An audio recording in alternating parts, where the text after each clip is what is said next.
Kitalo nnyo kitalo ddala afiiriddwa mwannyinaffe Eva abadde mukozi munnaffe nga tukola naye yalwadde nga yakatuuka wano yagenze mu operation teyawonye bava ku makya batambula balina oyitamu buli munnayuganda balina okuba bamutuukako so ekiriwo kati bannayuganda bano bemulaba bali mu kumobilizingira bannayuganda bannaabo tutegeddeko omukazi yakafa kati yabadde yaze kusuubula wano Dubai eddeira then waliwo abawala babiri nabo bakafa ennaku eziise then waliwo abasibe babiri nabo bali mu kuba mobilizingira so beekwatamu bo nga bo ne banoonya bannayuganda abalala we bali mu mbeera eriwo tuli mu kwekumakuma okulaba nga tuzze mwannyinaffe eyafiiridde wano eno bamuyita Eva ensonga lwaki tuli mu lugendo luno olw'okukuŋŋaanya akasente okulaba nga tumuzayo waka era tusaba buli muziza kisa yenna asobola otukwasizaako kayina konna atuyambe tusobole okuzzaayo mwannyinaffe muganda waffe esebo. Eva yabadde mulwadde Eva yajja ennaku nga 4 emabega n'afunamu pressure ne bamutwala mu ddwaliro bagenze tuliza amawulire nga afudde ensonga lwaki kati tuli mu kunoonya kasente tuli kasente amalwaliro ga wano tosobola genda nti ono yamuliko muwabudde bwe musobola mukyalira bo ne bakola omulimu gwabwe mwebaba wamu ssaawa mu lunaku nti musobola okujja ne mumulabako totwala mmeri totwala be bamubeera ku control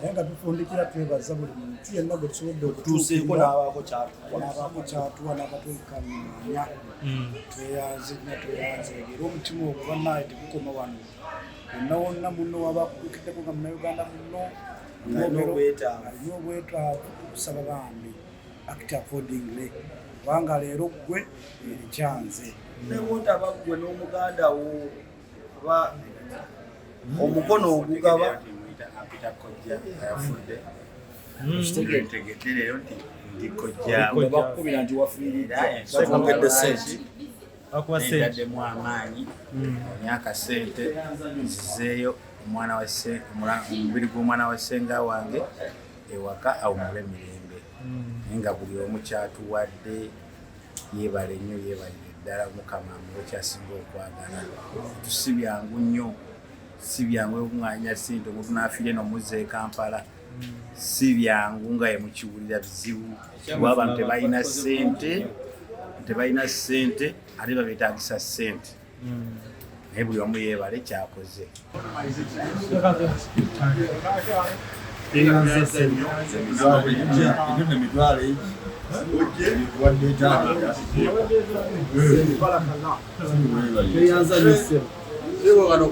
wanye ozizaayo omunayuganda Kampala naye nga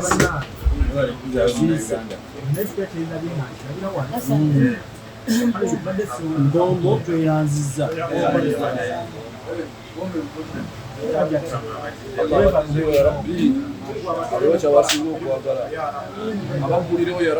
sitagabeddwa tugawanisa emikono sumulula amina amina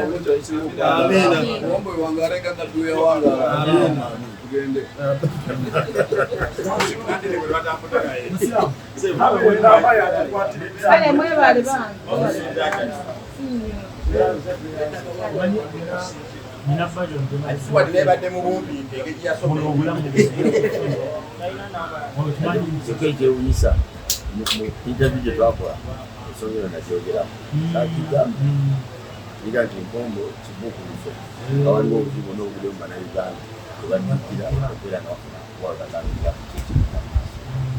kitalo nnyo kitalo ddala afiiriddwa mwannyinaffe Eva abadde mukozi munnaffe nga tukola naye yalwadde nga yakatuuka wano yagenze mu operation teyawonye mwannyinaffe katugezaako okunoonya kasente okutambuza omulambo kyekimu ku bintu ebisinga okuba ebyebbeeyi omulambo gw'omuntu omutono guyinza okugwera mu miliyoni 12 kati ate omunene nganzi kiyitirira so kati community eri mugezaako okulaba nga erwana okulaba nga Uganda waffe addizibwa ku butaka.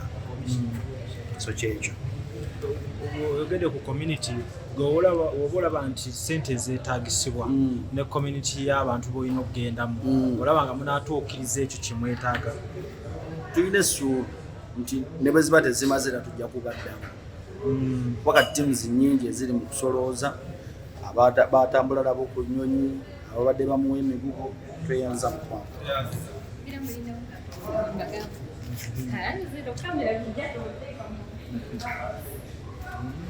Babadde atambula nabo ku Nyonyi famire tukolako kye tusobodde then tugatta effort okulaba nga Uganda fatanga tuyinza obutakisobola ffekka wabula kasapatiz ez'enjawulo zeegatta wamu tusobola okukikuusa.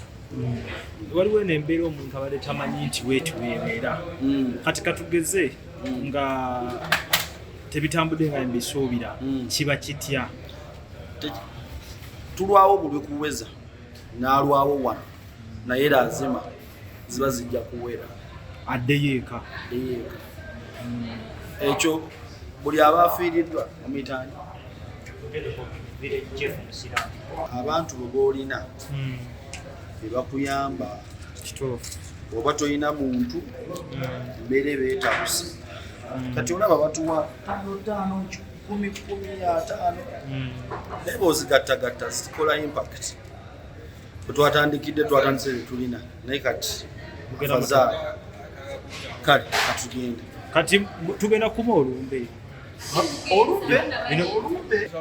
yoza tuyinza odukola lunaku lwagenda olumbe kati lwagenda tuyinza okukuma olumbe mulukola mutya olumbe era tufuna bye tukuŋŋaanira etubeerawo bwemu n'ayogera kyabadde amanyi ku munne abasobodde ogenda e Kampala okuziika bajja genda abana ba tebasobodde era bajja contributinga gy'abana babasobodde.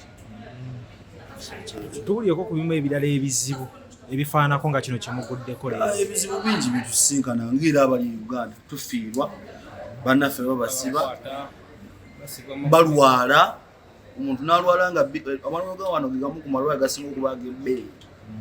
Twalwazaako munnaffe wano nga just admission beetaaga nnusu 7 miliyoni 7 okumuadimitinga kyokka era community erina okwesonda ssente. So etyo tuze tutambula kuba kutta olumu bamukutte talina tiketi kati jjo waliwo omuvubuka yaze nga yagwa ddalu ebintu engeri gye tugezaako okulaba nga yadde tubeera wala twekumaakuma okulaba nga tutambuza nno nno kyamaani waffe ekyamaani kuva ku makya batambula balina oyitamu buli munnayuganda balina okuba abamutuukako. So ekiriwo kati abannayuganda bano bemulaba bali mu kumobilizingira bannayuganda bannaabwe. Tutegeddeko omukazi yakafa kati abadde yaze kusuubula wano e Dubai eddeira. Then waliwo abawala 2 nabo bakafa ennaku eziyise.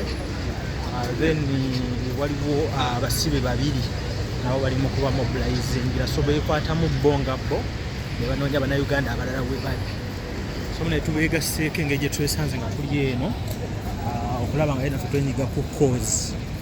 Twali tusobodde okuteeka akasente akatono ke tubadde nako naye ng'ekikulu kya byonna twagadde okulaba omulimu guno engeri gye bagukolamu. Nga munnayuganda munaabwe afudde wafunye obuzibu eno.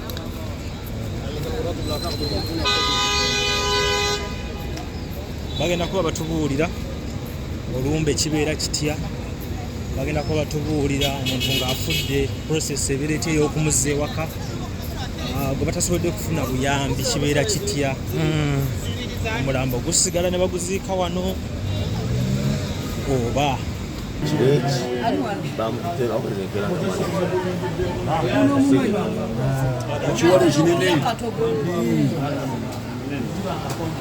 yafudde Uganda nga mulambo yazze kukola mirimu nga bwagikola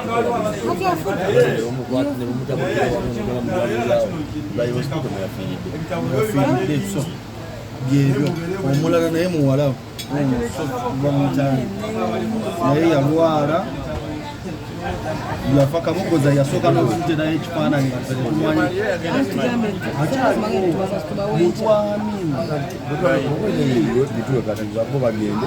muno magezi ava kunsindikira ku makya. Amannya nze Nsuuga Mustafa, nkola ne Alihira Holdings Uganda Limited. Tuli bakozi ba biodigester wamu n'okuzimba okw'enjawulo. So olwaleero tuli wano eno nga tuli mukola biodigester. Ekyenjawulo ekiriwo nti yo eri mu basement wakati okusinziira nga bulijjo abantu mu kiraba nti eno parking lot. So eri wansi eri parking lot eri mu basement. Leero tukoze size y'abantu 5 ng'era erina capacity okusavinga ekizimbe kino kyonna nga wekinaabeera. Wano eno ng'era emigaso gya bulijjo gya biodigester tebagenda kunuunamu. Atwetaaze ku namba z'essimu 07017669992 ne MTN 0789224230. Enamba ezo zonna kweziri ku WhatsApp.